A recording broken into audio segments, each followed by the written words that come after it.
Habíamos analizado un poco la definición de conocimiento, estuvimos viendo ahí en qué consiste describir, explicar y predecir como actividades diferentes. Habíamos dicho que en términos del conocimiento del sentido común y el conocimiento científico habían dos formas diferentes de validación, esto lo estuvimos registrando en función del texto. Después distinguimos ciencia de conocimiento científico y habíamos dicho que conocimiento científico es un concepto más preciso vinculado a los resultados de la ciencia. Por ejemplo, teorías, ciertos autores, ciertas leyes, ciertas explicaciones, ciertas demostraciones que sobre todo se encuentran en los libros de los científicos, ¿no? El resultado de la ciencia. Pero habíamos dicho que conocimiento científico tiene un sentido más amplio que refiere a ciertas prácticas, a ciertas comunidades, a ciertas instituciones donde hay gente que enseña la ciencia y otros que aprenden la ciencia. Al mismo tiempo, las instituciones educativas forman parte en ese sentido de la ciencia, que también era importante en este sentido aquellos que invierten para el desarrollo de la ciencia, por ejemplo, el Estado o las empresas privadas. Habíamos visto entonces en este plano que la ciencia tiene el conocimiento científico tiene un sentido más preciso y la noción de ciencia uno podría pensarla en términos más amplios. Después vimos algunas características que son como las tradicionales que uno puede considerar de la ciencia. Estuvimos definiéndola cada cual. Cuando ustedes van completando esto en función del texto, recuerden también ir agregando las cosas que vamos considerando en clase, porque en general esas son las preguntas que uno les hace en los exámenes. Y llegamos hasta la última característica y tendríamos que continuar acá en el punto 4. ¿Estoy bien? Bien. ¿Esto con qué lo respondemos? Este primer cuadrito, ustedes van a ver, hasta ahora nosotros estamos trabajando con días, no va a aparecer allí. Es una clasificación de manual, pero que nosotros vamos a definir ahora. Ciencia, en este sentido, voy acá, con el mismo cuadro S. Dice ahí, la ciencia es, bueno, la definición de ciencia la podemos extraer de Esther Díaz, porque ya tenemos una definición de ciencia, que podemos hacer incluso considerando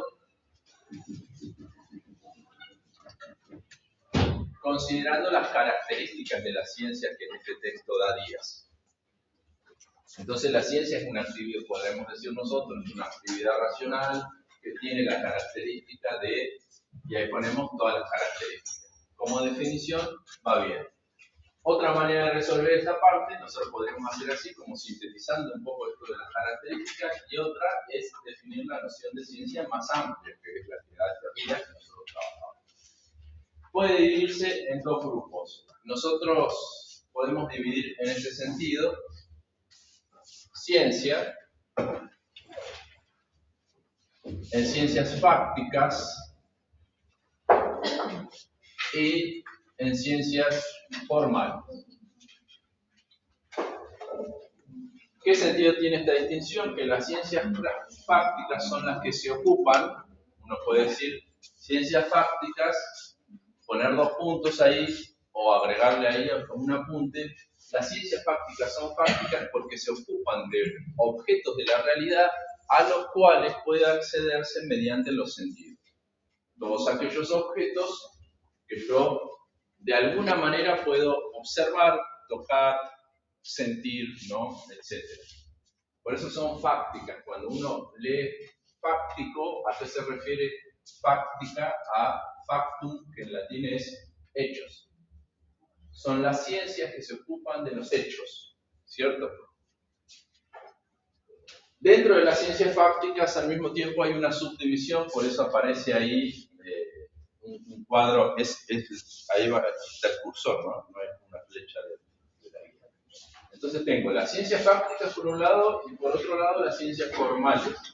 Las ciencias formales son todas aquellas ciencias que no tienen un contenido experimental o experiencial, que no se refieren a ellos, sino a formas, ¿cierto? De ahí viene la clasificación.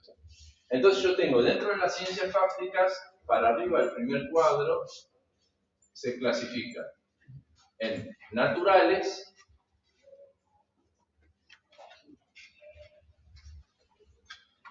y en el mismo cuadrito de arriba tendré que poner yo sociales. Y entre las ciencias formales, en el cuadrito yo tendría que poner los ejemplos clásicos, en este cuadrito que aparece ahí, que son las matemáticas y lo que hacemos acá, que claro. Esta es la división, ¿cierto? Yo tengo las ciencias fácticas, son las que se refieren a hechos, las ciencias formales cuyo objeto de estudio no son hechos, sino más bien formas, sin contenido, las ciencias formales, que son las matemáticas y la lógica. Y ahí las naturales y las sociales. Uno podría seguir ampliando y dar ejemplos de alguna ciencia natural, dar ejemplos de alguna ciencia social. En el siguiente cuadro dice, y esto no es algo para extraer directamente del texto, aunque algo en los textos que nosotros trabajamos tenemos. ¿En qué grupo ubicarías a las ciencias económicas y por qué? ¿Dónde pondrían ustedes las ciencias económicas? Bueno, las ciencias económicas tendríamos que poner en una ciencia fáctica, ¿no? ¿Por qué las ciencias económicas es una ciencia fáctica?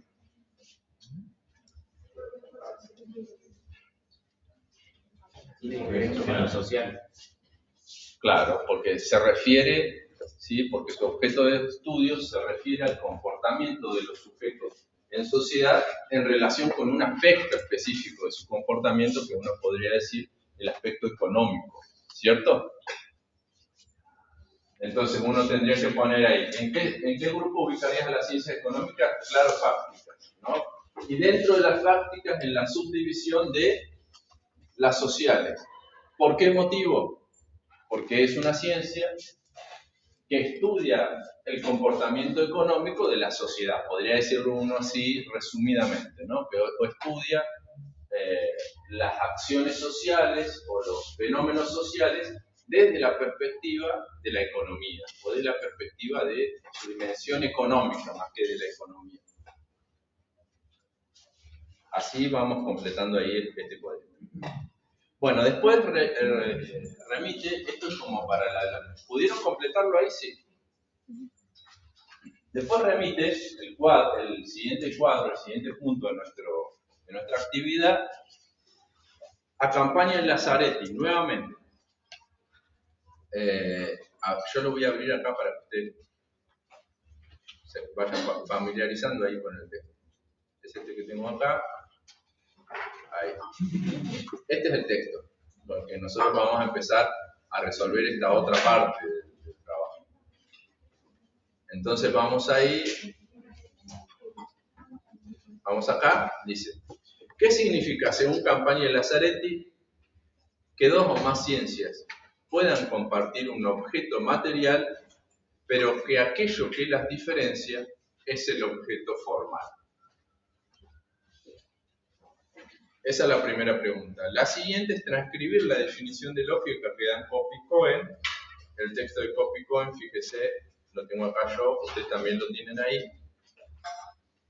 Acá está Coppi-Cohen, este es el texto. Con estos tres textos nosotros resolvemos toda la parte principal de la guía. Esto van a ver ustedes que es un poco tedioso porque hay que estar buscando definiciones, poniendo conceptos, haciendo clasificaciones, pero es lo necesario para que después nosotros podamos hacer ejercicios propios de lógica que tienen que ver con simbolización, sobre todo de proposiciones y razonamiento. Vamos ahí. Recuerden que yo paso asistencia por una cuestión formal, pero aquel que no quiere venir no viene. ¿Recuerdan ustedes eso? Yo lo repito porque a veces uno está en automático, ¿no? Y dice, bueno, es la clase lógica, tengo que ir. Bueno, viene si lo necesita, y si no, no venga, no se hagan problema por eso, que yo no los voy a perseguir por la asistencia. Ahí vamos. Entonces, nos tomamos, ¿les parece? 2 o 3 minutos y completamos esta parte de la guía a partir de Campaña de Lazaret. Estamos acá con este texto.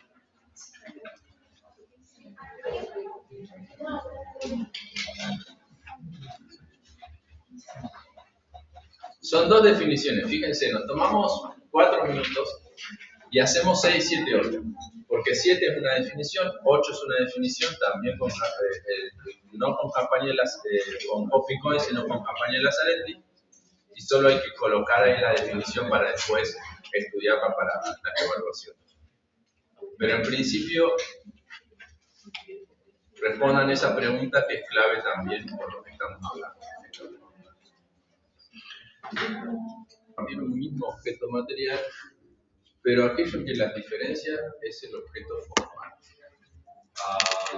Acá dice, 2 o más ciencias pueden compartir un mismo objeto material, y entonces la diferencia es el formal. Bueno, ahí... Por ejemplo, los seres humanos son estudiados como objeto material por varias ciencias, la psicología, la sociología, la antropología, etc. Pero cada una se diferencia de las demás por adoptar distintos puntos de vista. Bueno, eso significa, ¿no? Que una cosa es que uno estudia el mismo objeto, en el caso de las ciencias sociales, todas se ocupan del mismo objeto material que es la sociedad, ¿no? Pero ¿cuál es la diferencia? En ese sentido, el objeto material es el mismo. Pero ¿cuál es la diferencia? La perspectiva desde la cual analiza la sociedad. Por ejemplo, en el caso de la economía, en el caso de las ciencias económicas, digo, haciendo foco en el aspecto económico, ¿cierto? En el caso de las ciencias políticas, haciendo foco en el aspecto político, y así uno podría, qué sé yo, la psicología también estudia a entidades sociales, pero haciendo foco en sus procesos psíquicos, ¿no? Entonces ahí está la diferencia, cómo uno podría responder de manera sencilla esta pregunta. ¿Qué significa que 2 o más ciencias puedan compartir un mismo objeto material que se ocupan de la misma realidad, pero desde diferentes perspectivas o puntos de vista? Esa sería la forma más sencilla de decirlo. El objeto formal es como el punto de vista, si uno quiere. Yo puedo tener, por ejemplo, a un biólogo y a un botánico que ambos se ocupan de estudiar la naturaleza, ¿no? Y yo pongo un árbol acá enfrente, ambos van a ver el mismo objeto material y ambos estudian el mismo objeto natural, pero lo ven desde perspectivas diferentes, ¿cierto?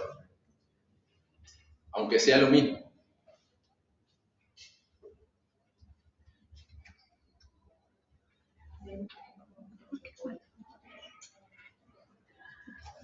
Bueno, acá solo se trata de transcribir definiciones. ¿Encontraron la definición de lógica que se copió en el capítulo 1?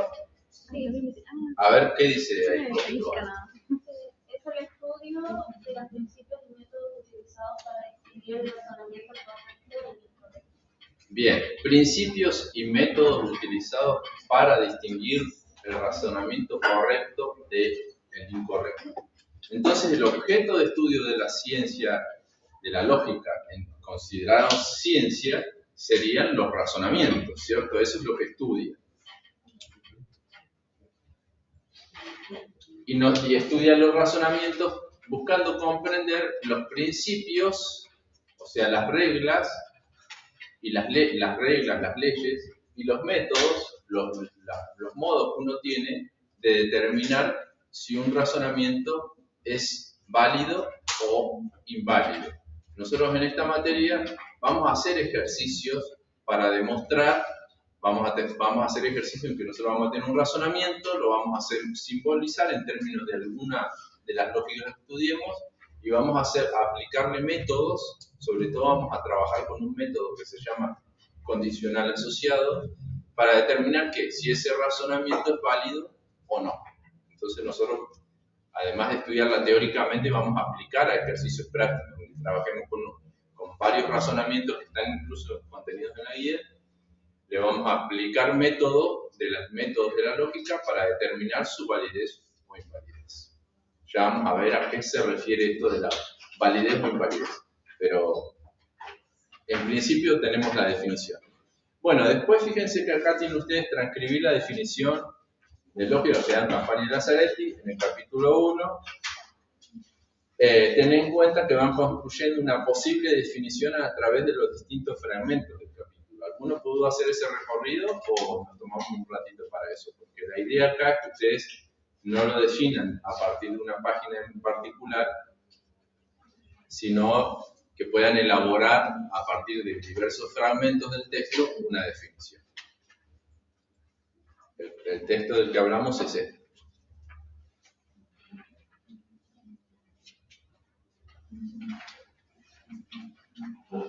En principio, ustedes van a ver ahí, ya vamos a tratar esta definición, que la lógica puede definirse como un lenguaje.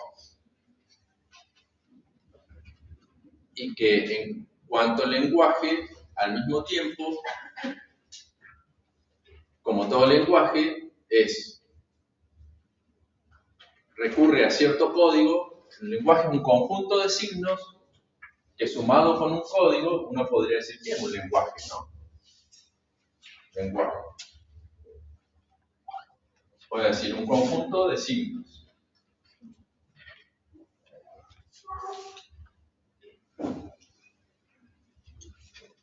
Yo ahora estoy utilizando un lenguaje y estoy refiriéndome permanentemente al conjunto de signos, ¿no?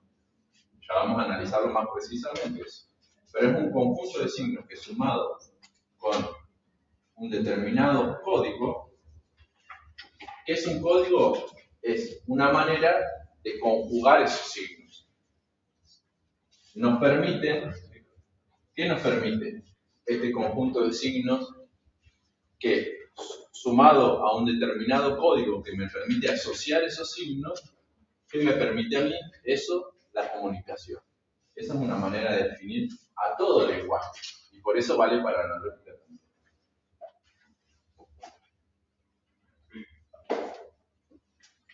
Entonces, un lenguaje que, sumado a un conjunto de signos, permite o viabiliza la comunicación. Pero al mismo tiempo, en cuanto al lenguaje, uno debería decir qué tipo de lenguaje es. Es un lenguaje formal. Y ahí tenemos una especificación más, ¿cierto? Que es de lo que venimos hablando. Es un lenguaje formal, totalmente artificial, podría decir uno también, porque nosotros tenemos, tengan en cuenta esto, tenemos, en la clasificación de todos los lenguajes, ya vamos a hacer esta clasificación, tenemos lenguajes que son naturales, que se dicen. Naturales no porque vengan de la naturaleza, sino porque es el uso cotidiano del lenguaje. Por ejemplo, el español es un lenguaje natural, el francés, el alemán, el italiano, son lenguajes naturales, ¿cierto? Después tenemos lenguajes artificiales. Los lenguajes artificiales son lenguajes específicamente creados para un determinado fin. Por ejemplo, el derecho es un lenguaje artificial que es creado para la disciplina específicamente, para comunicar ciertas cosas que tienen que ver con la disciplina del derecho. Entonces, un lenguaje artificial, el del derecho, pero no absolutamente artificial. Toma términos del lenguaje natural. ¿Y qué les hace? Los trabaja para que no sean imprecisos, les da precisión. Por ejemplo, en el caso de la administración, también es un lenguaje técnico. ¿Es un lenguaje artificial? Sí, porque es un lenguaje específicamente creado para determinado fin. ¿Sí? El lenguaje de la administración recurre a términos que están en el lenguaje cotidiano, en el lenguaje español o en cualquier idioma, ¿cierto? Pero después hay un cierto tipo de lenguajes que son totalmente artificiales, ¿cierto? Que no dependen del lenguaje natural. No tienen una conjunción entre el lenguaje natural al cual le agregan precisiones para que tenga un sentido más preciso. Y los lenguajes totalmente artificiales son los estrictamente formales, las matemáticas y la lógica. Entonces ahí tenemos otra especificación más, que es un lenguaje totalmente artificial también, la lógica. Además de tener la característica de cualquier lenguaje y de ser un lenguaje formal, es totalmente artificial. Sí. ¿En cuál categoría caería lenguaje de señas o braille, por ejemplo, sería natural, o porque es para sordos o para ciegos es como específico? Es bien específico el lenguaje de señas. Uno podría clasificar el braille como un lenguaje totalmente artificial, ¿cierto? Porque está destinado a eso, pero a diferencia del lenguaje formal, el braille es como imita el lenguaje natural, ¿cierto? Tiene cosas del lenguaje natural, ¿cierto? Entonces uno podría decir, es un lenguaje artificial, pero no totalmente artificial. Porque si yo me comunico con alguien a través de braille, no es que transmito las mismas cosas que puedo transmitir con el lenguaje natural, ¿cierto? Entonces hay cierta dependencia entre el lenguaje el código del braille y el lenguaje natural. Pero es sí un lenguaje artificial, en ese sentido. Uno lo podría poner ahí entre los lenguajes, es un lenguaje técnico, podríamos decir. No totalmente artificial como la lógica, porque tiene un contenido, porque se centra en el contenido también. Yo transmito cosas como cualquier lenguaje natural, ¿cierto? También. Uno podría decir que es un lenguaje, otro lenguaje natural. No es un lenguaje totalmente artificial porque busca traducir claro, el natural claro, a otra forma. Claro, por eso no es totalmente artificial, ¿cierto?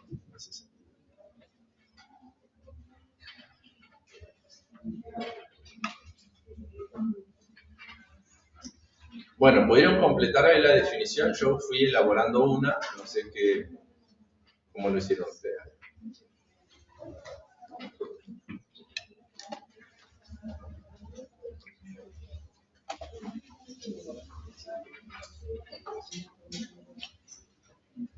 Bueno, vamos a seguir con la guía. ¿Completaron ahí ya? ¿Pudieron? ¿Cómo lo resolvieron? A ver si alguien lo resolvió. A partir del texto de campaña de Lazaretti, no vayan sacando posibles definiciones.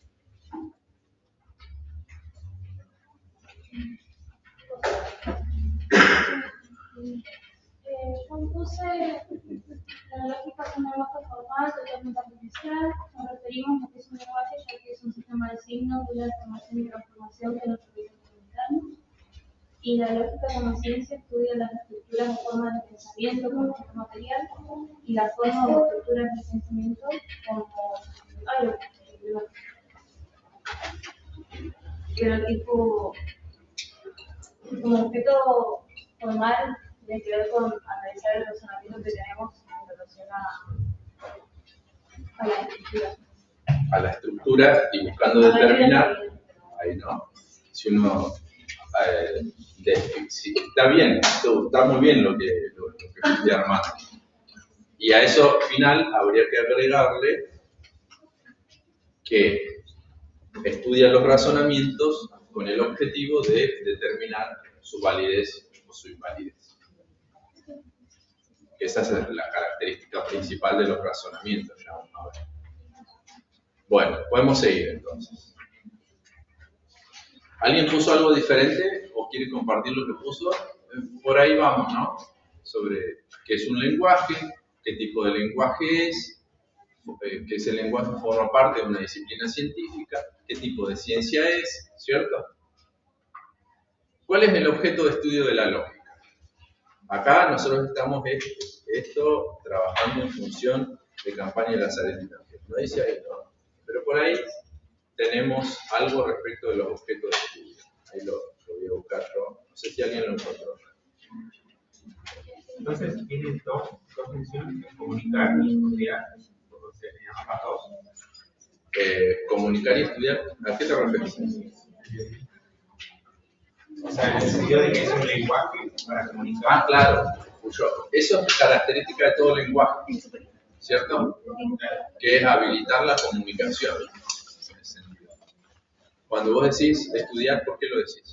Por el tema de estudiar lo de los razonamientos, la validez del estudio. Bueno, pero eso ya estamos hablando, no ya en términos de lenguaje en general. Esta característica de la comunicación es del lenguaje natural, ¿no? De los lenguajes en general, sea el lenguaje natural, sea el lenguaje de la ciencia. A ver si pueden hacer silencio por allá que... Entonces, para mí, o sea, lo que a mí se me viene a la cabeza, simplificando, son los signos y cómo usarlos para estudiar algo o para demostrar algo. Claro, no, pero ahí estás confundiendo un poco, que está bien. Cuando vos pensás en lenguaje, cualquier lenguaje, y ahora todavía nosotros no distinguimos si estamos en el lenguaje que uso ahora con el lenguaje que utilizan en la ciencia, con el lenguaje que utilizan los matemáticos. Todo lenguaje es una estructura que constituye un conjunto de signos que, sumados a un código que te permite conjugar esos signos, están destinados a comunicar. Pero otra cosa es cuando uno define a la lógica como ciencia, ¿no? Ahí sí tiene sentido hablar de la validez, del objetivo de la lógica, que es, podría decir uno, analizar y estudiar los razonamientos para determinar su validez o invalidez.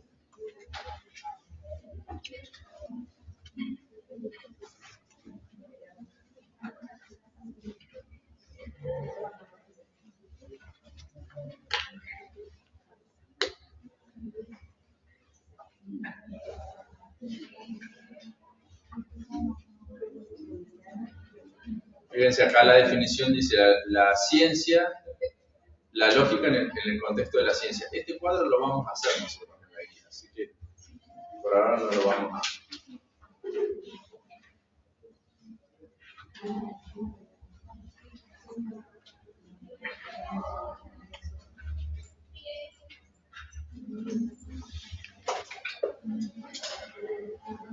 Bueno, sigamos acá. ¿Cuál es el objeto entonces de estudio de la lógica? Los razonamientos y su validez. Claro, esa sería la definición más sencilla.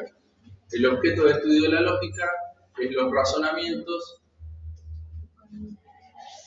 y estudia los razonamientos con el fin de determinar si son válidos o no, podría decir, o su validez es válida. Bueno, el siguiente punto, fíjense ustedes, dice: según Campaña y Lazzaretti, el pensamiento puede ser abordado desde distintas perspectivas. Completa el siguiente esquema a partir de lo que dicen las autoras. Es bastante sencillo esto. Van a ver ustedes que ahí aparece una distinción del pensamiento como proceso y, en segundo lugar, el pensamiento como producto. Vamos a ir a Campaña de Lazzaretti, que el cuadro ya está hecho.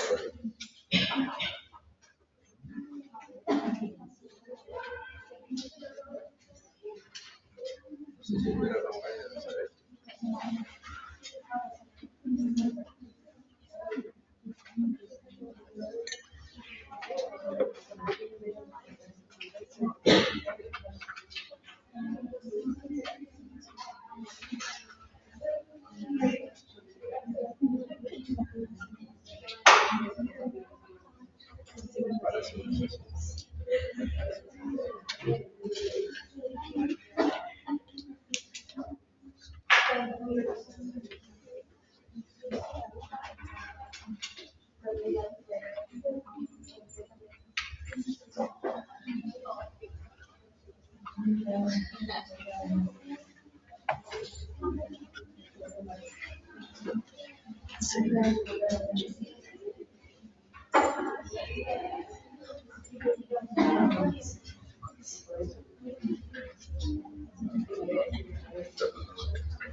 Diga. En el 11.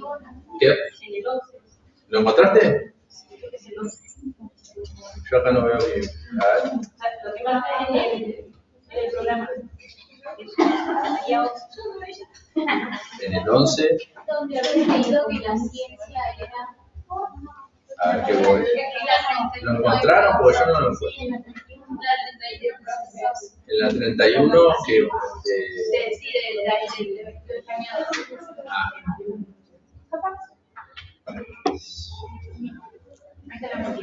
29, acá. Ahí lo encontramos. Como pensamiento y como proceso. Eso simplemente para que ustedes tengan en cuenta que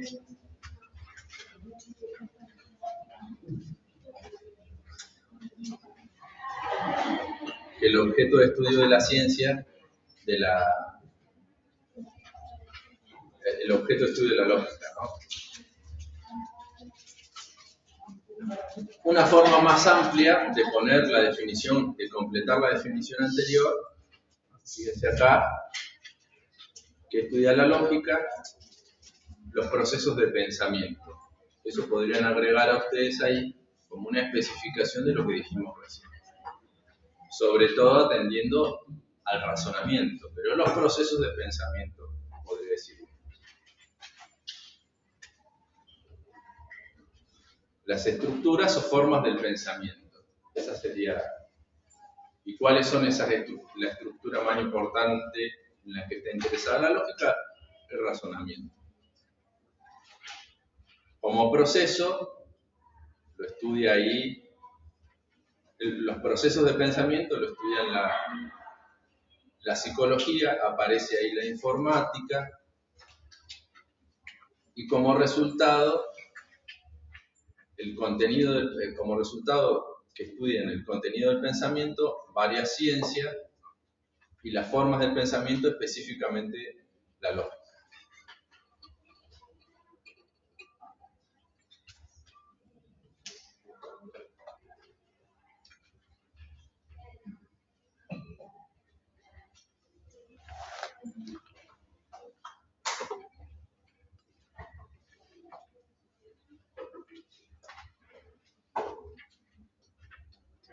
Bueno, y ahí hay una definición entre el objeto material y el objeto formal. No sé si eso lo habíamos puesto la guía en un punto.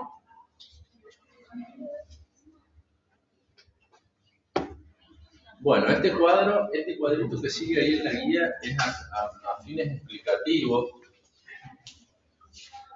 Dice ahí, en las siguientes expresiones varía el contenido, pero la forma es la misma, desde el punto de vista de la lógica. Por ejemplo, esto nosotros vamos a hacer muchos ejercicios de esto, pero para que ustedes se vayan haciendo una idea. Todos los triángulos tienen 3 ángulos. Todo ese es P. Eso en términos de la lógica se formaliza así.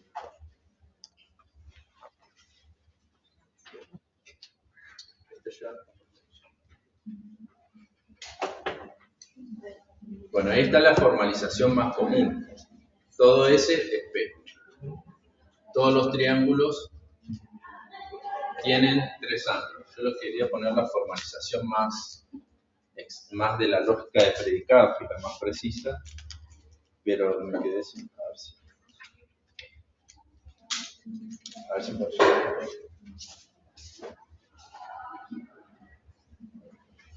Todos los X, una forma sencilla de formalizar. Para todo X, ¿cierto?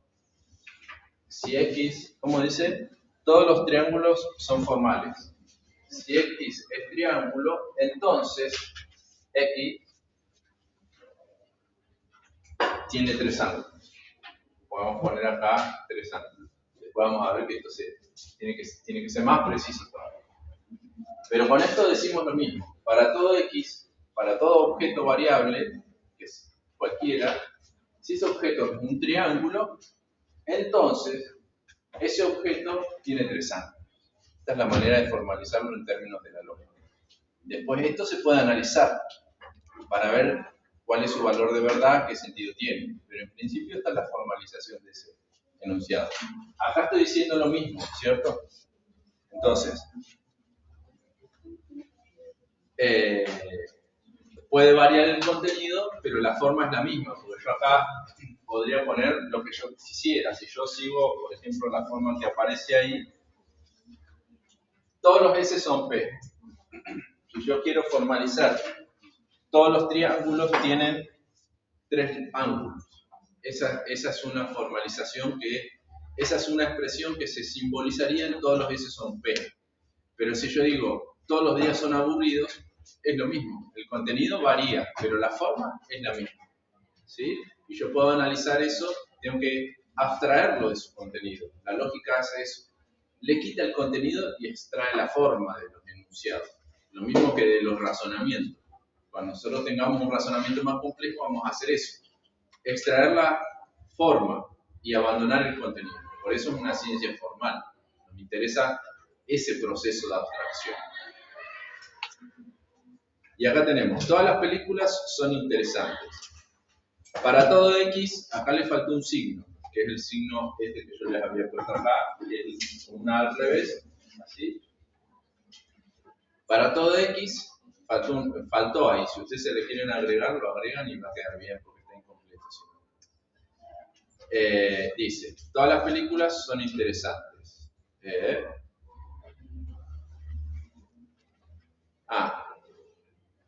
Todos los gatos son mamíferos. Bueno, es lo mismo. Todas las películas son interesantes. Uno podría decir todos los S son P, ¿no? Todos los gatos son mamíferos, lo mismo. Después acá. Bueno, no. Son mamíferos. Esta última que aparece acá, fíjense ustedes, aparece este signo que es un signo de inclusión. Todos los gatos están incluidos en el conjunto de los mamíferos. Si yo digo, todos los seres humanos utilizan la razón, como decía Aristóteles, estaría diciendo lo mismo. Fíjense que se pueden decir muchas cosas que se formalizan de la misma manera. Varía el contenido, la forma se sostiene.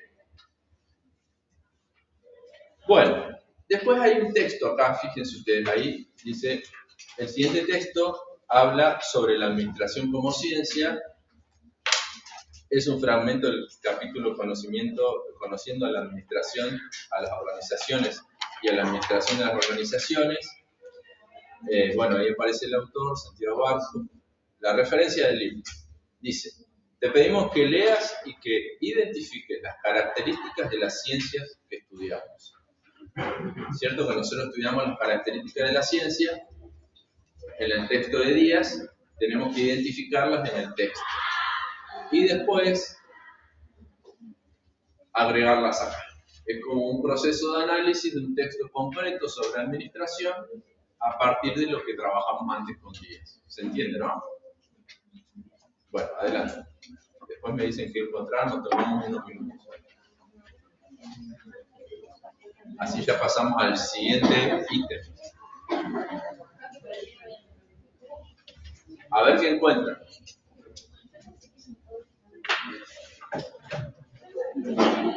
La científica constituye un sistema de conocimiento. Ahí ya tenemos sistemática, ¿se acuerdan? Entonces nosotros podemos poner sistemática y poner la cita ahí brevemente. O poner la cita y subrayar sistemática, como para que vaya quedando. Esto es, no recuerdo yo que, no sé si no se puede copiar, ¿cierto? Yo hice algo que no debía. Bueno, ahí está. Si no se puede copiar, en todo caso, transcribimos esa primera parte. Dice, sistema de conocimiento metódicamente fundamentado. Ahí tenemos dos. Metódico, fundamentado.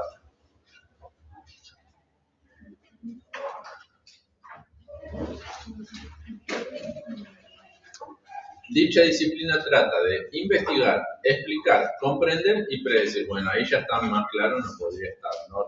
La aplicación de este texto. Los porqués en todos los tipos, en todo tipo de organizaciones y en todas y cada una de las partes que componen las respectivas estructuras y en el modo o estilo en que las organizaciones son administradas. conducidas o dirigidas por individuos o grupos. Fíjense que eso es una definición estándar, que adoptan decisiones para alcanzar objetivos y satisfacer fines. Para ello, la administración como disciplina aplica como herramienta el método científico. Eso metódico ya sabemos, ya lo pusimos, ¿no? Elabora teorías, modelos e hipótesis sobre la naturaleza, dinámica, funcionamiento y evolución de las organizaciones.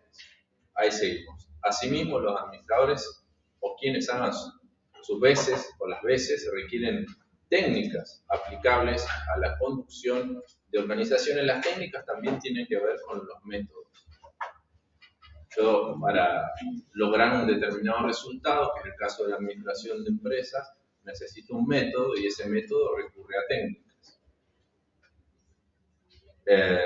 Igual eso no estaba en la definición, yo lo aclaro. Tiene un objeto de estudio que le es propio, eso es característica de toda ciencia. Toda ciencia, para ser tal, tiene que tener un objeto preciso, concreto. Si la realidad es una torta, yo siempre les explico así a los estudiantes de lógica, si la realidad es una torta, cada ciencia se reparte una porción de la torta, ¿no? De toda esa realidad. Y va a haber casos en que, por ejemplo, en la parte de la torta que corresponde a la dimensión económica de las ciencias, se la va a ver a esa parte desde diferentes perspectivas. Una cosa va a ser la perspectiva, ¿no?, del administrador, otra del economista, otra del contador, ¿cierto? Pero están todos hablando del mismo objeto material. Hay una diferencia, de nuevo, entre lo material y lo formal, ¿no?, que es lo que nos interesa en esta materia. Bien.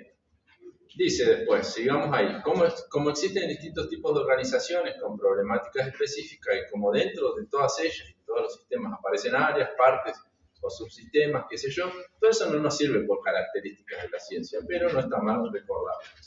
Surgen las ciencias administrativas, qué sé yo, como dice ahí, de personal, financiera, qué sé yo, las subdivisiones que hay dentro de las ciencias administrativas como un todo, ¿no?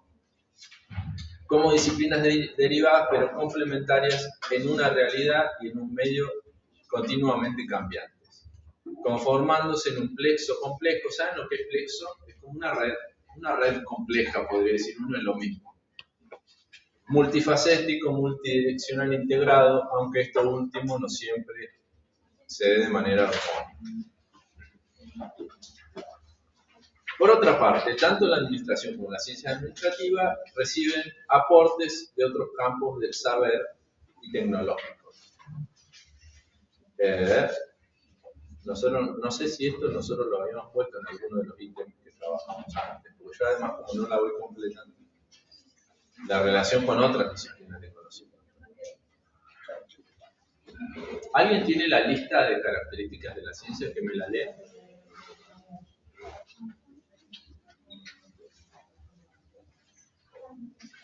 Brevemente, ¿no?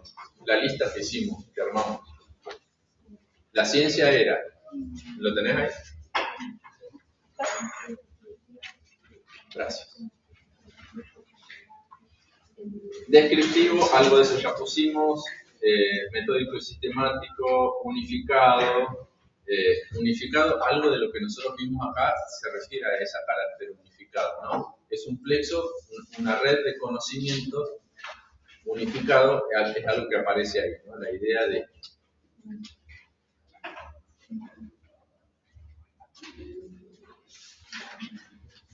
esta parte de acá al final.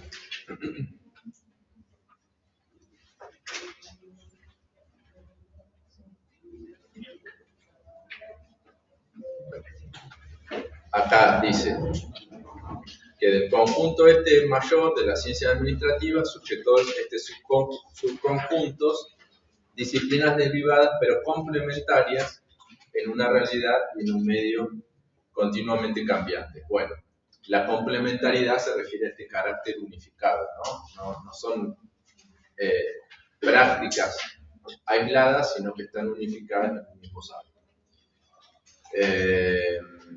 Y hacia el final, a ver qué encontramos de esta parte.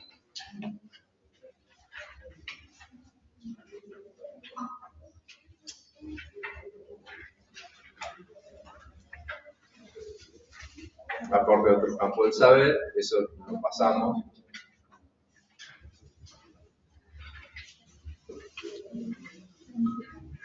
Un mismo marco conceptual y metodológico, eso tiene que ver con el carácter unificado también en función de las características.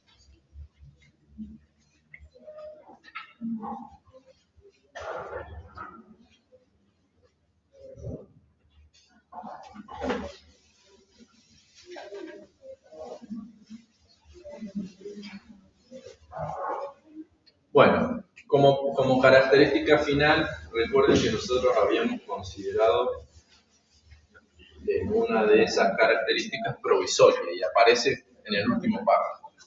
Un ejemplo del carácter, este era tuyo, ¿no? Un ejemplo del carácter provisorio de la ciencia tiene que ver con, de las ciencias administrativas, tiene que ver con ese último párrafo que dice: la administración es una disciplina en constante evolución. Como toda ciencia, no es un conjunto cerrado de conocimientos. Si yo tengo un conjunto cerrado de conocimientos, no tengo ciencia, ¿no? Toda ciencia que tiene toda una serie de afirmaciones, una serie de hipótesis, una serie de leyes que permanentemente tienen que ser puestas a prueba en ese sentido.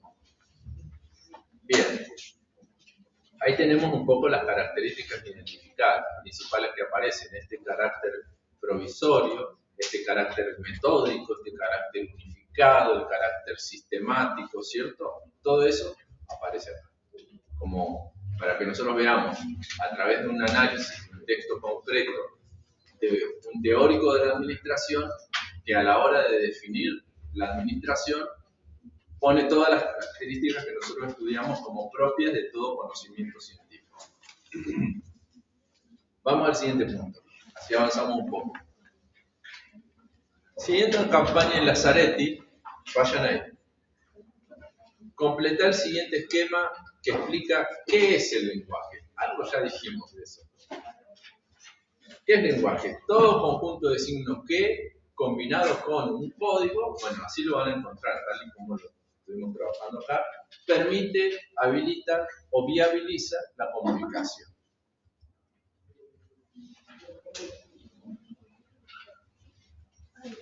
Creo que al comienzo está, si no me equivoco. ¿Lo encontraron ahí ya? 13, a ver, 18 acá. Acá en la 18, lenguaje.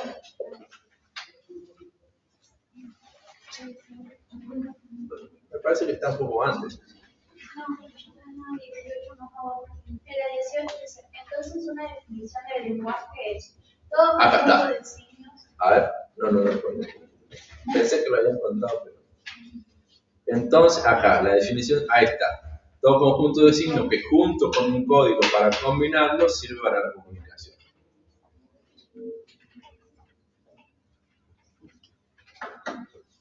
Entonces nosotros siempre recordemos esto: signos más código con el objetivo de la comunicación. Los códigos son para conjugar esos signos.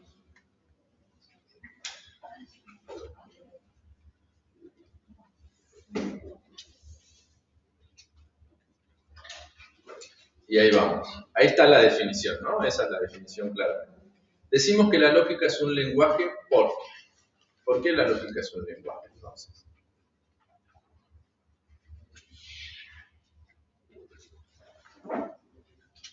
¿Encontraron eso en el texto? ¿Dónde lo vieron? ¿Lo estás viendo ahí? La lógica es un lenguaje y se caracteriza por ser formal. ¿Esa parte?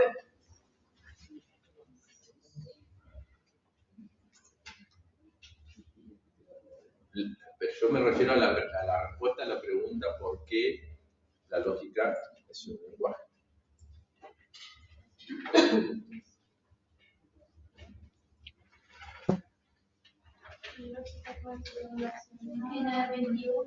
Ahí lo encontramos.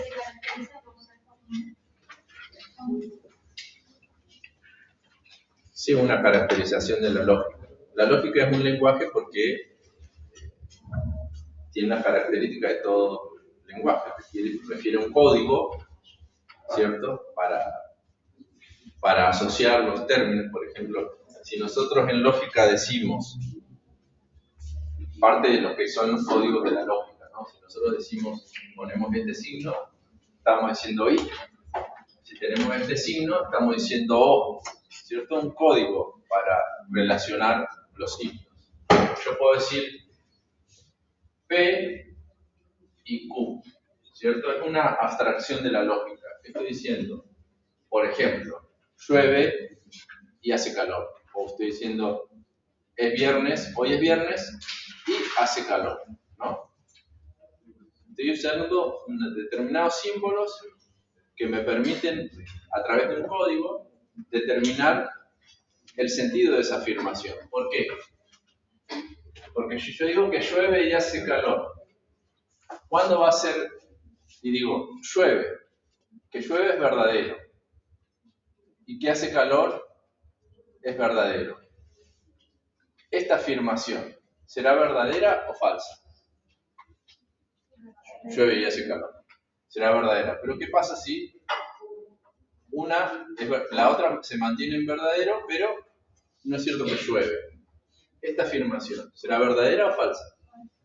Falsa, ¿no? Bueno, eso es un código, ¿no?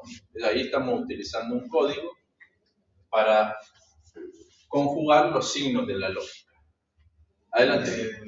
¿Encontraste algo más preciso? La lógica es un lenguaje porque tiene sus propios términos, sus reglas de movimiento y una valoración de los mismos. Claro, es lo que estamos viendo acá, ¿no? Ahí, en un ejemplo. Esa es una definición mucho más precisa. Sí. Cómo uno puede valorarlo, ¿no? Acá estamos viendo reglas de cómo se puede analizar el lenguaje a través de la lógica. Y como ustedes ven, es lógico, ¿no? Es de sentido común. Uno sabe que si tenés dos afirmaciones y decís que ambas son verdaderas al mismo tiempo, es verdadero. Pero si tenés una afirmación que tiene una conjunción y una de esas afirmaciones es falsa, ya sabes que la conjunción es falsa. Obviamente, otra posibilidad es que sea falso y acá sea falso también, ¿no? Y en ese caso, obviamente, sería falso. Bueno, y así tenemos otros signos. Si yo tengo, por ejemplo, en lugar de la I, tengo una O, ya lo vamos a ver esto con más precisión, ¿no? Si tengo una O, entonces digo, ¿llueve o hace calor? ¿Ah? Si es verdadero que llueve y es verdadero que hace calor, ¿qué será esa proposición?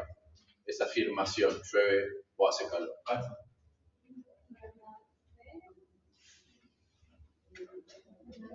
Verdadera. Pero estabas diciendo una o la otra.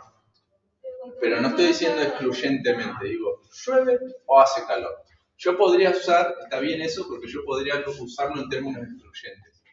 Entonces, es o llueve o hace calor. Entonces, en ese caso, para que sea verdadera la proposición, solo una tiene que ser verdadera, ¿cierto? Hablando en términos de cómo estamos usando el código. Pero si yo digo que no es exclusiva la disfunción, ¿cierto? Sino que es inclusiva, entonces, llueve o hace calor, me va a bastar con que uno sea verdadero para que sea verdadera la afirmación completa. Entonces, si yo digo que una es falsa y la otra es verdadera, es verdadera. En este caso sería falsa, ¿cierto? Solo en ese caso. Pero ciertamente nosotros estamos usando una disyunción inclusiva. El ejemplo que vos pensás, usando la lógica, es una disyunción exclusiva. En que yo digo una cosa o la otra. Yo tengo este también. Además de la O, tengo otros signos, como son, por ejemplo, esta flechita. Este signo ya lo vamos a ver, se llama condicional, ¿no? Yo puedo tener, en lugar de esto acá, una flecha. Entonces digo, llueve, entonces hace calor. De esa manera se lee siempre en el mismo modo, ¿no? ¿Cuándo va a ser verdadero esto? En un solo caso. Cuando yo partiendo de verdad, llego a falsedad. Ya vamos a ver por qué esto es importante en un razonamiento. Eso está condicionado. Si llueve, hace calor. Esa sería la manera de traducirlo. Y sí, es un condicional, ¿no? Bueno, hace calor si llueve solamente. ¿Cuándo va a ser verdadero eso? ¿Cuándo va a ser falso? Va a ser un solo caso en que sea falso. Cuando yo partiendo de verdad llegue a falsedad. ¿Cierto? Que sea cierto que se dé el antecedente más el consecuente no se da. ¿Cierto? Ya vamos a ver eso igual. Yo como para que vean ustedes el sentido de la respuesta. Pero la definición precisa ya ahí la tenemos en el texto. Bueno, ¿qué es un código? ¿Encontraron algo sobre eso?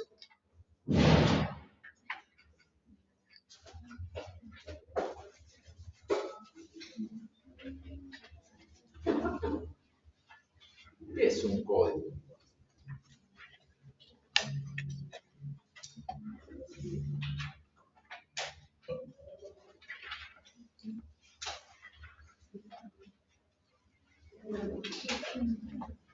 ¿Encontraron ahí en Campaña de Lazzaretti algo sobre qué es un código?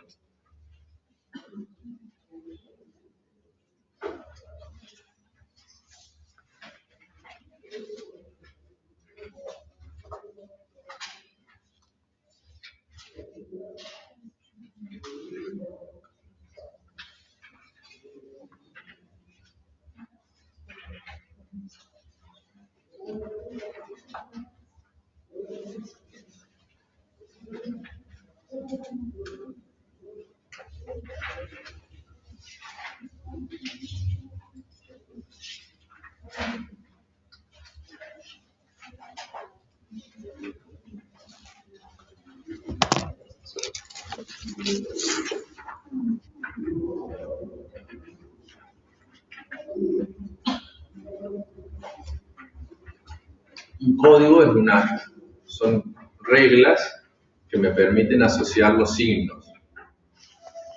Eso es un código, en términos sencillos. Son determinadas reglas de asociación de signos. Pero no recuerdo yo si estaba eso precisamente en el texto. Seguramente que sí, por eso lo pusimos ahí.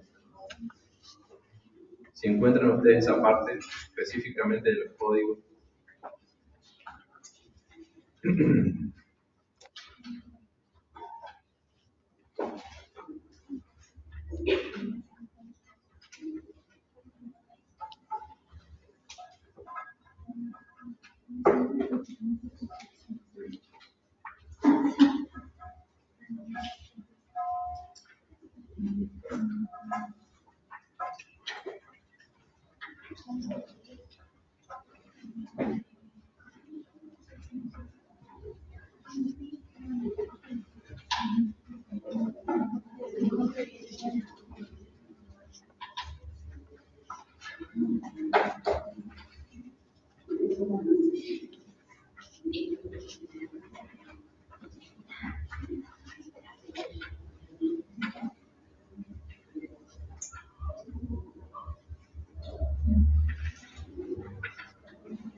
¿Cómo podemos completarlo ahí?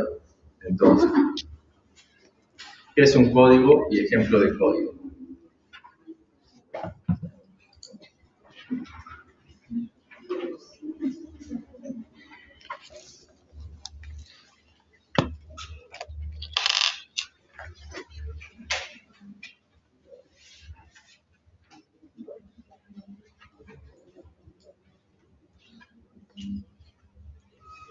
¿Nadie? ¿No? Bueno, ahí eso está en función de Campaña de Lazzaretti. No sé si la guía la armamos hace muy poco, por eso hay veces en que no están bien las referencias de a qué texto tenemos que ir a buscar. Pero en principio un código es eso, una regla o un conjunto de reglas que nos permiten asociar los signos, ¿no? Reglas de asociaciones de signos. Esos son códigos.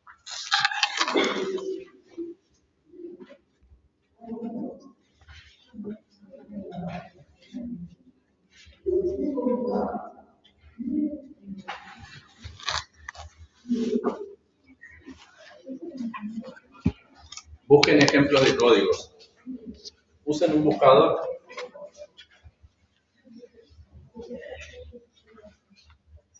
¿Qué ejemplos de códigos encuentran? Morse, código de barra. Código de barras. Ese mismo. Pueden poner ahí los ejemplos que quieran. ¿Encontraron algún otro?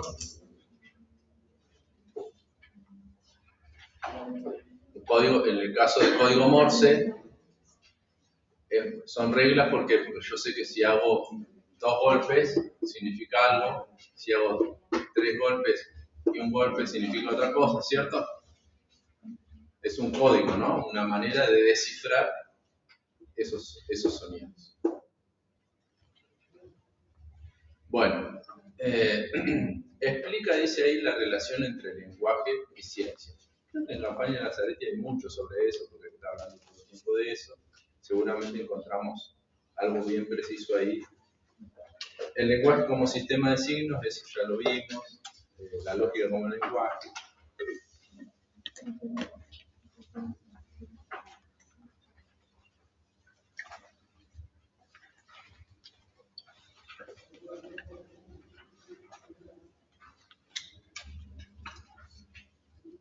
¿Cuál es la relación entre lenguaje y ciencia? Que todas las ciencias necesariamente se realizan, o el vehículo a través del cual se realiza la ciencia es el lenguaje, ¿no?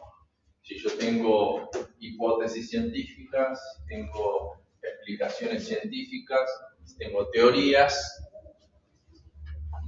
conceptos científicos, todo eso son lenguaje, todo eso forma parte del lenguaje, ¿no?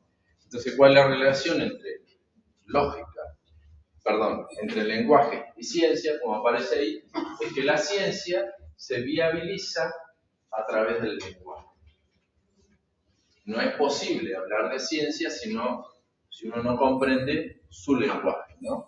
Y en ese lenguaje aparecen nociones como hipótesis, como teoría, como explicaciones, como predicciones, proyecciones, etc. Esa es la manera más clara de relacionar lenguaje con ciencia.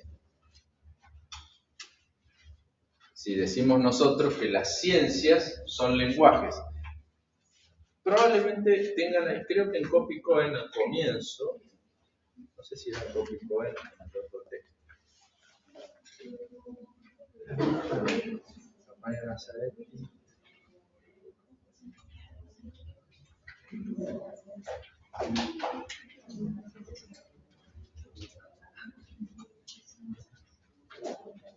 Está pasando igual, ya lo veo. Reductivos, inductivos, ¿no?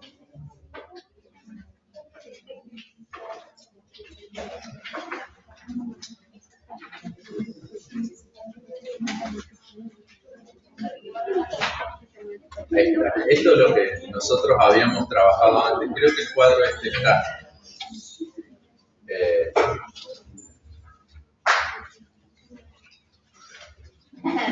Todas las ciencias son lenguajes, ¿no? Y tenemos diferentes tipos de lenguajes. La ciencia es un lenguaje, y uno podría decir, una especificación después de esa definición que les di hace un rato, que son un tipo de lenguaje artificial. Y dentro de los lenguajes artificiales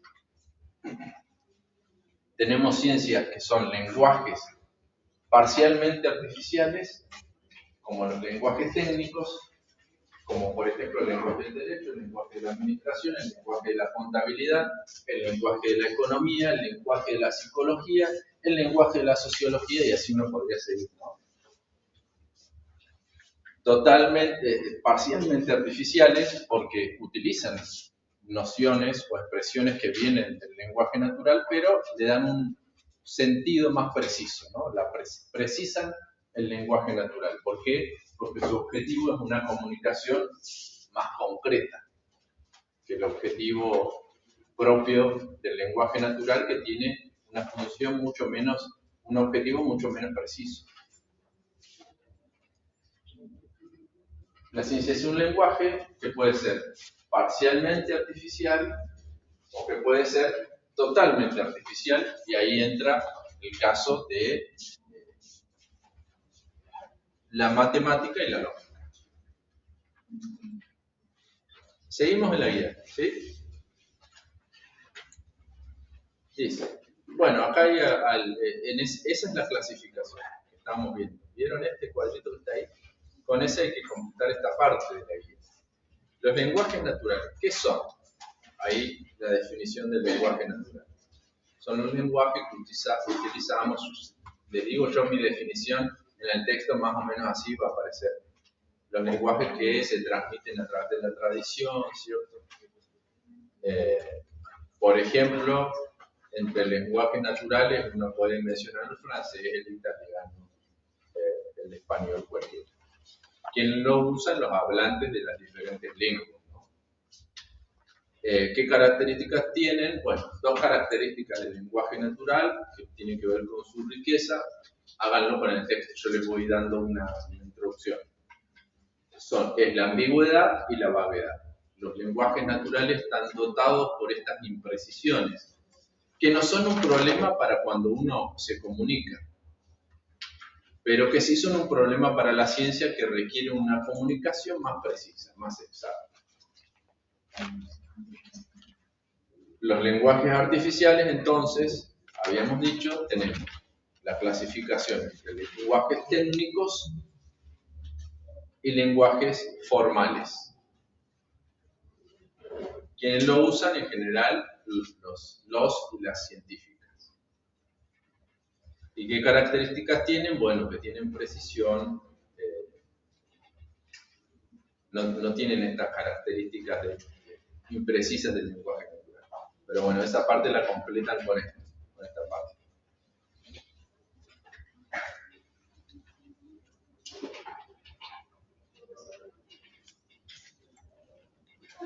Se llama lenguaje natural, dice ahí, al usado por una comunidad determinada. Se hereda, ¿cierto? Ahí empieza toda la definición. El lenguaje que se hereda, nosotros lo aprendemos de nuestros adultos y se lo transmitimos a las siguientes generaciones. Se transmite por las costumbres y los usos de la cultura. Esto es importante que lo agreguen ahí en esa definición.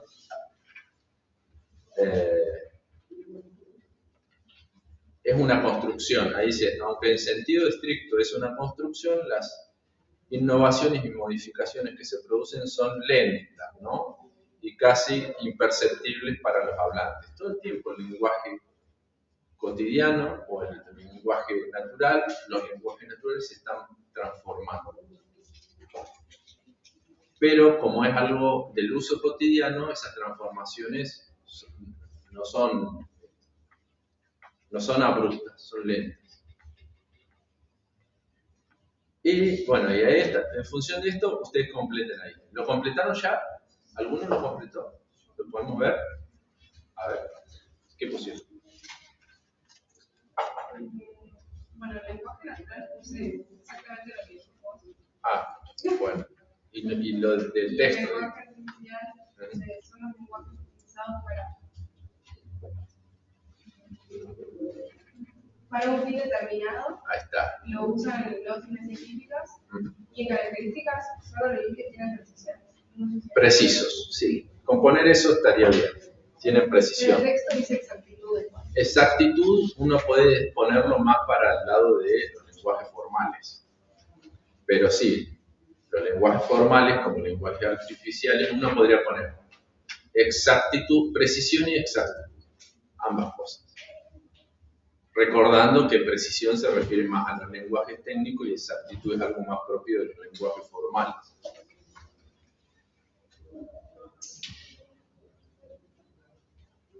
Bueno, ya estaríamos con este cuadro, ¿cierto? Bueno, esto mismo que está ahí, ¿no? Lenguajes naturales, con ejemplos. Ejemplo de lenguaje natural sería, bueno, español, francés, italiano, de nuevo. Qué sé yo, cualquier idioma puede poner ahí uno como ejemplo.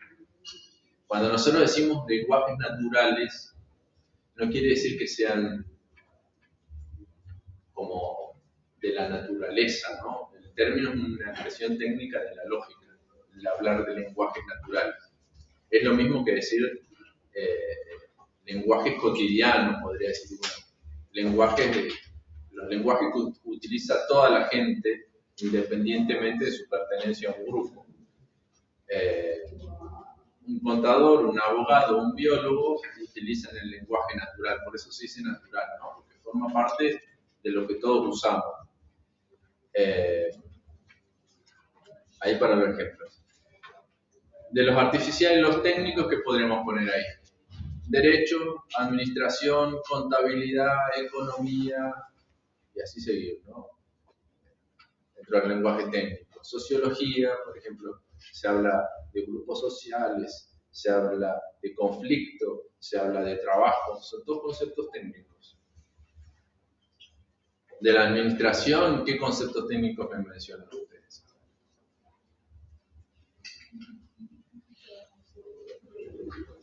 Me lo tienen que decir ustedes, eso se lo voy a decir yo. Pero bueno, ahí podría uno poner algún ejemplo, ¿no? Poner, por ejemplo, administración y entre paréntesis algunos conceptos técnicos propios de la administración. Por ejemplo, si yo hablo de clima organizacional, es un ejemplo técnico, un concepto técnico propio de la administración. Si yo digo devengado, es un concepto técnico propio de la contabilidad. Lo mismo que, bueno, cualquier otro, ¿no? Podemos seguir.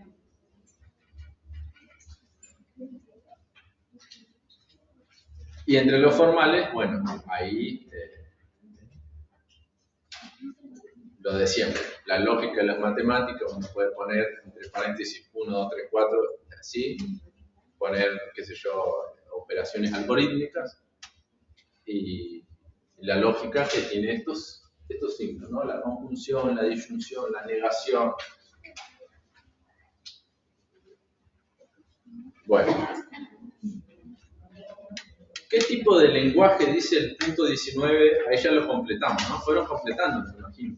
Eso estamos haciendo, ¿no? ¿Qué tipo de lenguaje es la lógica y por qué? La lógica, dice ahí, como para empezar a resolverlo, es un tipo de lenguaje artificial formal porque. ¿Y qué ponemos ahí? Adquiere diferencias importantes según el No es.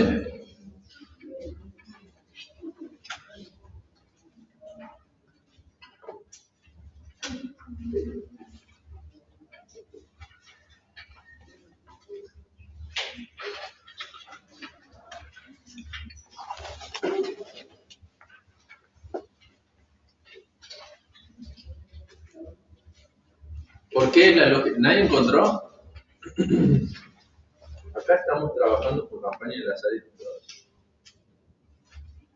¿Se acuerdan cuando trabajamos algo de eso, de lo formal y lo material? ¿En qué página estaba? ¿Se acuerdan de eso? Ahí lo vamos a encontrar más preciso. Yo no quiero dar la definición sin recordar el texto. En alguna parte nosotros ya habíamos trabajado de esto, conversado de esto. Prácticas informales. Ahí.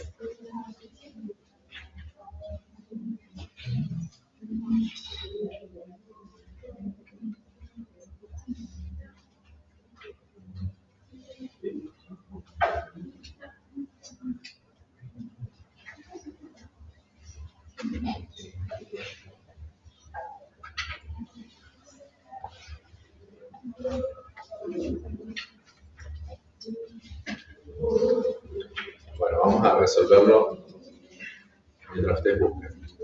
La lógica es un tipo de lenguaje artificial formal ¿por qué es artificial?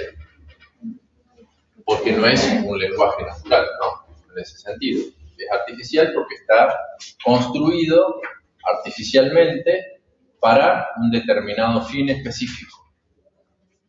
Formal, ¿por qué? Porque no se refiere al contenido de las afirmaciones, sino a las formas, ¿cierto?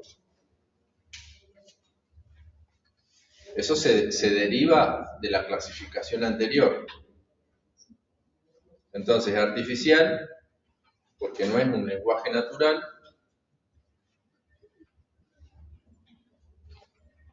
Y es formal porque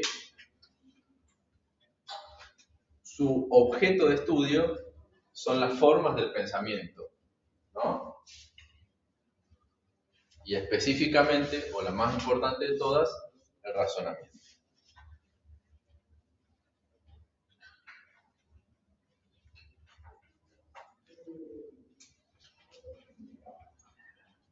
¿Qué tipo de lenguaje es el lenguaje científico y por qué?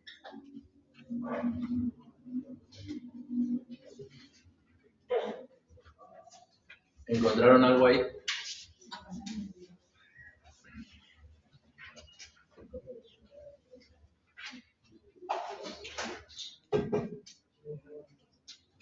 A ver si terminamos esta parte antes de seguir.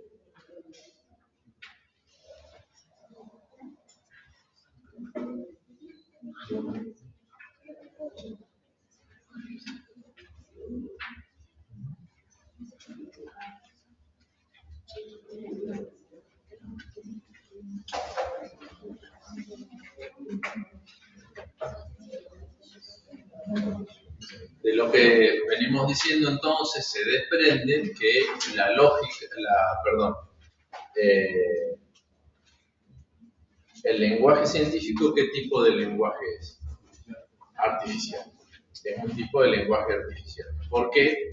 Porque es un lenguaje construido por la comunidad de los científicos con un fin determinado.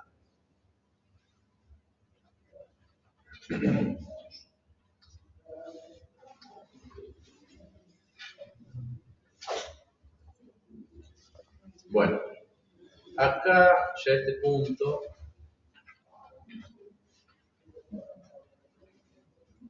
dice, completa el siguiente cuadro, estamos al punto 21. Tal vez si completamos este cuadro podemos cerrar acá, ¿me parece? Completa el siguiente cuadro para analizar la definición de signo. La definición de signo la van a encontrar en este texto. En Copycoin también tiene.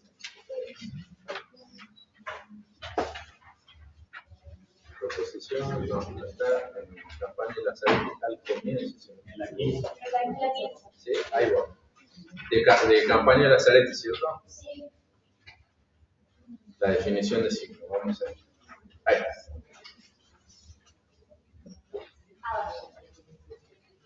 Prosigo. Definimos, el signo está compuesto por dos partes. Definimos el signo, dice, un signo es una cosa sensible que remite a otra cosa. Parece un trabalengua eso. Una cosa sensible que remite a otra cosa. Por ejemplo, es interesante, más que interesante, importante, me interesa a mí porque yo estudio esas cosas. Es una cosa sensible que remite a otra cosa. Cosa sensible, ¿por qué? Porque yo estoy hablando, estoy diciendo un sonido, ¿no? Es una cosa sensible. ¿Por qué? Porque lo puedo percibir por el oído. Pero si yo escribo acá casa, es también una cosa sensible, más no auditiva, sino visual, ¿no? Que remite a otra cosa, ¿por qué? Porque casa refiere al concepto de casa que yo tengo en la cabeza, ¿no? Y si yo lo digo, pasa lo mismo. Estoy emitiendo un signo que es una cosa sensible, ya sea que yo la pueda leer, ¿cierto? O que la pueda escuchar, o que la pueda tocar en el caso, ¿no?, del braille, uno podría decir así. También podría yo tocar una palabra en ese sentido.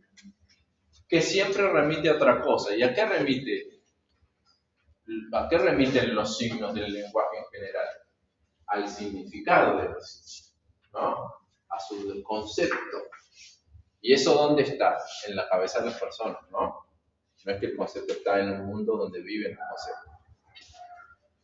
Entonces ahí está el sentido de ese, un signo, una cosa sensible, y ahí uno podría poner entre paréntesis, se puede ver, se puede tocar, se puede oír, ¿cierto?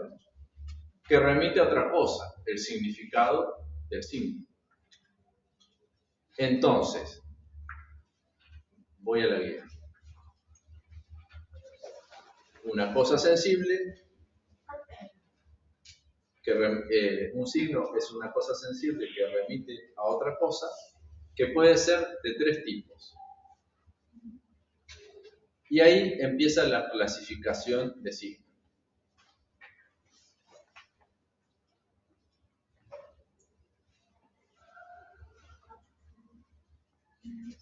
Señales, iconos, signos. Señales, iconos, ahí están los 3. ¿Lo encontraron en el texto? Están ahí, ¿no? Señales, esa clasificación es muy importante que ustedes la sepan, porque en función de esa clasificación nosotros vamos a hacer una serie de ejercitaciones y además una pregunta muy común cuando ustedes trabajan esto en los exámenes. Señales, las señales en la clasificación que nosotros tratamos tienen un origen natural. Por ejemplo, si yo digo sudor en la cara de una persona, una señal, ¿no? Para que eso signifique, ¿qué significa eso? Todos tenemos el concepto, ¿no? Tenemos el signo visible, una cosa sensible, sudor en la cara de una persona. ¿Qué significa eso? Calor, síntoma de... Supongamos que sea calor, ¿no? ¿Cómo? Pero todavía estamos en eso, ¿no? Estamos viendo cómo nosotros entendemos la clasificación para después aplicarla, ¿verdad? Entonces tenemos el signo, que es el sudor, ¿no? De origen natural, lo mismo que si yo digo el humo, ¿no? Si hay humo, es un signo de que, natural también, de que, por ejemplo, se está quemando algo o alguien está haciendo un asado, siempre doy el mismo ejemplo.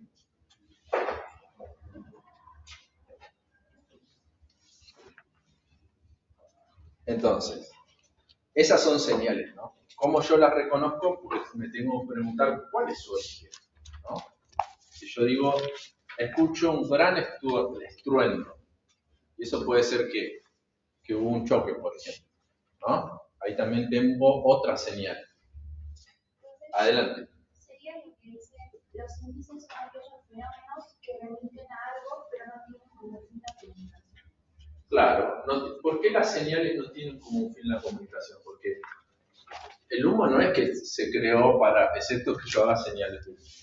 Ahí sí se creó. Pero si algo se está quemando, si yo tengo, no tiene como un fin la comunicación. ¿Qué necesita para que comunique? Un intérprete. Alguien que interprete eso como signo de tal cosa, como señal de tal cosa, ¿no? Entonces tengo yo la clasificación, ¿cómo hago para identificar las señales? Que aparecen ahí como índices, ¿cierto? También, en la definición que usaste vos del texto, aparece, van a ver como indistinto índice o señal. Nosotros vamos a usar más señal porque es como más fácil recordar la definición.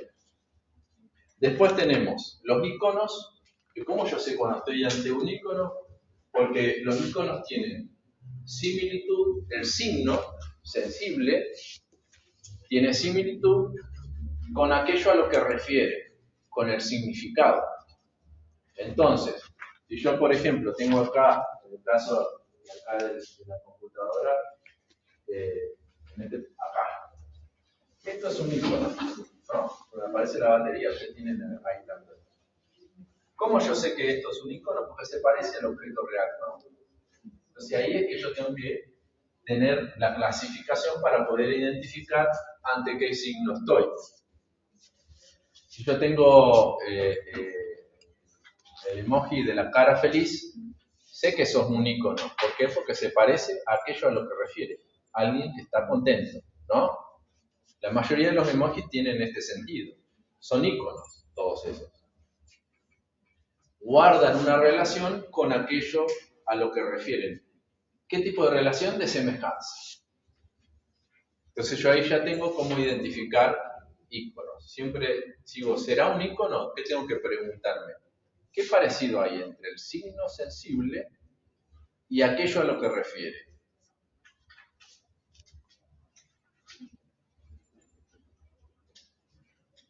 Y nos están faltando los símbolos, que son los que están presentes permanentemente en el lenguaje. Esto, la gente que hace publicidad estudia estas cosas por una cuestión de análisis del lenguaje. Yo, si quiero comunicar algo, tengo que ser muy claro respecto de qué signo elijo para comunicar, ¿no? Faltan entonces, tenemos ya señales o índices, como aparecen ahí, iconos y símbolos. Los símbolos se caracterizan por ser totalmente convencionales.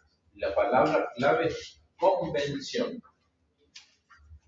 Son signos cuyo significado depende del acuerdo de la comunidad de los hablantes. Si yo digo, por ejemplo, si yo pongo, por ejemplo, acá, Como las matemáticas, todos los reales, y todo eso. claro, son convencionales, ¿no?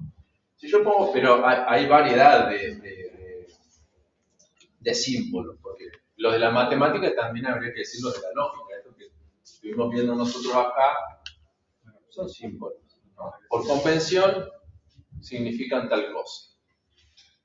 Si yo digo, por ejemplo, la palabra auto, ¿qué será? ¿Un ícono, un símbolo o una señal? ¿Cómo yo sé cuando estoy ante un símbolo? Porque me tengo que preguntar, ¿el significado de ese signo fue establecido convencionalmente? Si la respuesta es sí, entonces sé que estoy ante un símbolo. Si yo tengo una paloma blanca, ¿cómo yo sé que eso simboliza? ¿Qué simboliza la paloma blanca? La paz. ¿Cómo sé? Por convención, porque a alguien se le ocurrió inventar eso y decir, bueno, y después trascendió, ¿no? Pero no es otra cosa que un invento humano, una construcción. Pero si yo digo casa, ¿qué es? Si yo digo auto, digo banco, ¿qué son? ¿Qué? Claro, son símbolos. ¿Por qué son símbolos? Porque son convenciones de los hablantes del lenguaje español. Porque si yo le digo casa a un hablante qué sé yo, del chino que no conoce de español, no entiende. ¿Por qué? Porque su convención es otra. ¿Cierto?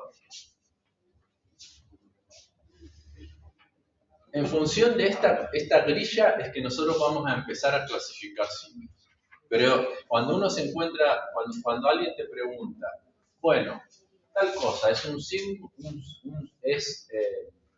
un símbolo, un signo, un icono o una señal. Uno tiene que tener el criterio clasificatorio para saber cómo responder. Nosotros vamos a utilizar esto. Todo icono guarda cierta semejanza al signo con lo que refiere. Toda señal tiene origen natural y requiere de un intérprete para descifrar su sentido, su significado. Si no hay intérprete, por más humo que haya, nadie va a decir, ah, mira, se está quemando algo, ¿no? También tiene que haber la intención de comunicar algo del otro lado, ¿no? O sea, uno que sepa hacer señales, otro que sepa interpretarlas, porque si no, no. Claro, porque ahí hay una cosa muy interesante que dijiste vos, que los tres elementos del proceso semiótico, nosotros estamos estudiando eso. Hay tres elementos del proceso semiótico. ¿Qué es el proceso semiótico? Es el proceso mediante el cual se produce la comunicación. Eso es el proceso semiótico. Nosotros estamos estudiando eso. Ese proceso requiere de tres cosas, que si no suceden al mismo tiempo, no sucede la comunicación. Y esas son el signo, que ya lo definimos y hablamos de eso, dijimos que hay diferentes tipos de signos, qué sé yo, pero ese es uno de los elementos del proceso semiótico. Creo que no sé si en algún momento en la guía lo pusimos, pero en todo caso lo vemos ahora, total estamos completando ese cuadrito y ya lo vamos. Entonces, Primero, ¿qué es la semiótica? Que nosotros estamos estudiando eso, todo esto. La semiótica es la disciplina que estudia el lenguaje como un sistema de signos. Les decía, los que estudian marketing, muchas disciplinas científicas estudian semiótica, pero ellos le dan especial atención porque les sirve para comprender en un sentido más profundo el sentido de los signos que van a utilizar a la hora de hacer un anuncio publicitario, por ejemplo. Entonces, ¿qué es la semiótica?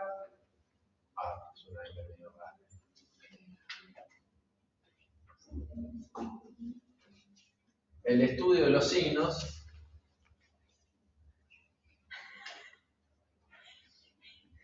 el estudio del lenguaje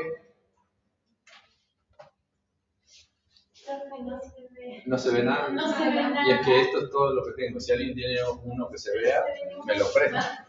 Esta pared. ¿Vos tenés? No se ve nada. Yo de acá veo, pero claro que...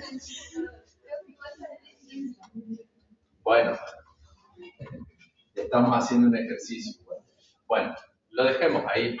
Vos pasámelo igual. Semiótica, estudio del lenguaje en tanto que sistema de signos. Creo que sí. Lo acabo de ¿Estás seguro?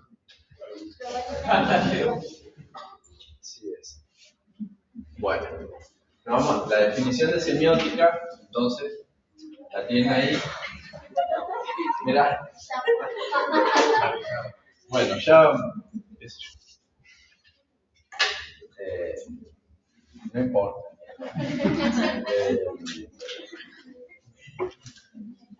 Tres elementos, les decía yo, esto sí es importante. Tres elementos del proceso semiótico. Es decir, tres elementos que tienen que suceder al mismo tiempo o concomitantemente para que la comunicación se realice. Si falta uno, no hay comunicación. Signo, por un lado. El segundo elemento clave es el significado. Y el tercer elemento clave es el intérprete, en función de lo que decíamos. Significado, significante, que significante es lo mismo que signo, ¿no? Yo puedo decir significante, significado e intérprete. Signo, intérprete, significado. Cuando falta uno, no hay comunicación. Yo ahora que estoy hablando, estoy conversando con ustedes, tenemos el signo, que es el sonido que estoy haciendo, el significado, que es el significado que todos ustedes conocen porque está en su mente, el concepto, y el intérprete, que en este caso son ustedes, ¿no? El que está hablando soy yo, ¿no? Entonces, si algo falta de eso, entonces no hay comunicación. Esos son los tres elementos del proceso por el cual la comunicación se realiza, efectivamente. No sé si el cuadro este lo completamos o no.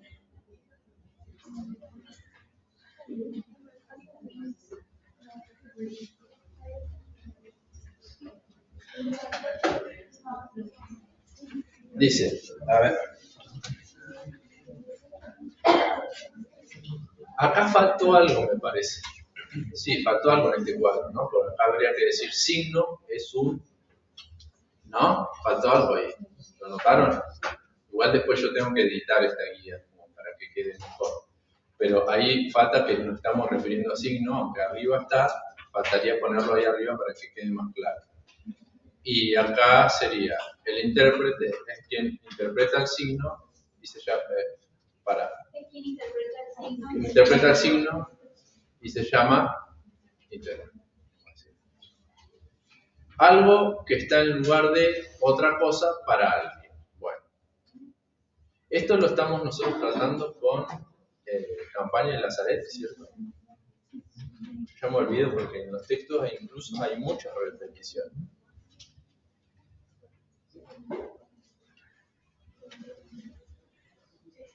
La otra cosa, ¿cómo se llama?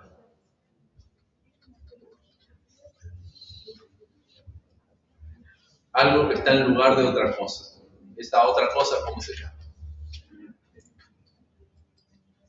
¿Cómo? No estamos hablando del signo todavía. Dice, el signo entonces es algo que está en lugar de otra cosa para alguien. Esa otra cosa, ¿cómo se llama? El designado, el significado, ¿no?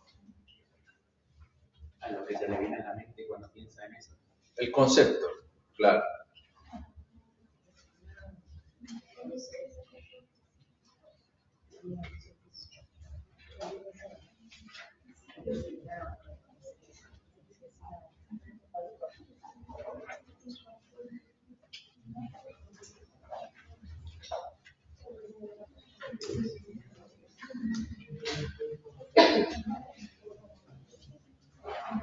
Bueno, ahí estaríamos, ¿no? Con este cuadro. En esta última parte,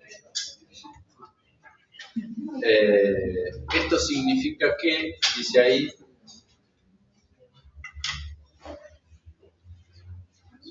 esto significa, me imagino que lo que quise poner ahí es que esto significa que interpreta el signo, es decir, que esto significa que, ¿qué habré querido poner ahí? Ya lo voy a descubrir. Esto significa que, sí, que lo acabo de hacer esto hace muy poco tiempo, lo hice. Y lo hice en relación con el texto. Seguramente está literal ahí en el texto, pero yo no quiero buscarlo en el texto, quiero acordar.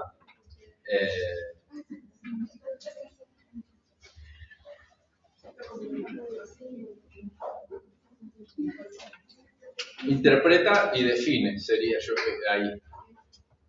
Interpreta el signo, es decir, que lo define. En todo acto de interpretación, cuando les decía yo que el proceso semiótico, los elementos del proceso semiótico son 3, en todo acto de interpretación hay una definición. La definición en cuanto tal puede ser mejor o peor, puede ser errónea, equivocada, etc. Pero en todo acto de significación y en todo acto de comunicación hay una definición, ¿no? Se requiere que alguien defina el signo. Yo estoy diciendo casa y requiero que ustedes definan el signo, ¿no? O que ustedes recurran a la definición que poseen, que es el concepto. Bien, después viene acá, fíjense ustedes, esto vamos a seguir la clase que viene, acá cierro, ¿no? Después viene, ustedes tienen, díganme. No sé si tengo una clave, pero el cuadrito que dice es quién, el signo es... Ah, perdón. ¿A dónde estamos? Intérprete. ¿Quién descifra el signo, no?